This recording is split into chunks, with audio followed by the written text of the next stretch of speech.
Počas oficiálnych osláv Slovenského národného povstania chýbal jeden dôležitý účastník. Folklórny súbor Urpín sa rozhodol nezúčastniť. A nie pre technický problém, nie pre chorobu, ale pre politické dôvody. A čo nasledovalo? Masívna vlna reakcií, médiá, sociálne siete, titulky a do diania sa okamžite zapojil aj minister obrany Robert Kaliňák. Citujem: rozhodnutie folklórneho súboru nakoniec sa nezúčastniť oslav SNP vnímam ako mimoriadne trapné. A pokračoval ešte ostrejšie: priznám sa, je to obrovské sklamanie. Hlavne je to o tých ľuďoch, pre ktorých tento sviatok je. O tých, ktorí svoj život a zdravie obetovali pri SNP. A kto má organizovať oslavy SNP? Nejaké občianske združenie? Podľa jeho slov súbor Urpín z Banskej Bystrice pôvodne nebol súčasťou programu.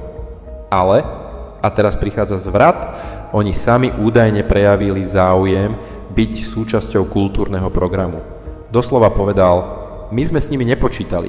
Oni sami sa chceli aktívne zúčastniť, ale to, akým spôsobom teraz napluli do tváre účastníkom, som šokovaný.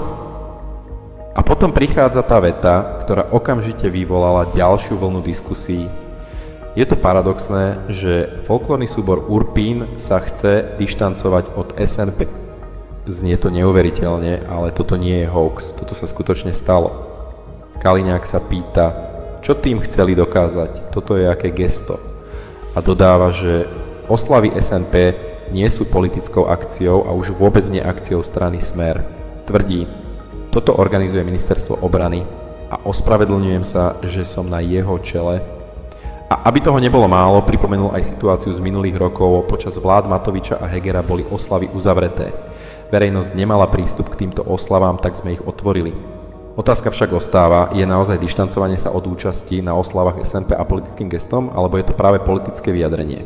Ale v krajine, kde má SNP taký hlboký historický význam, kde sa spomína odvaha, odpor a obeta, je to rozhodnutie, ktoré zarezonovalo naplno.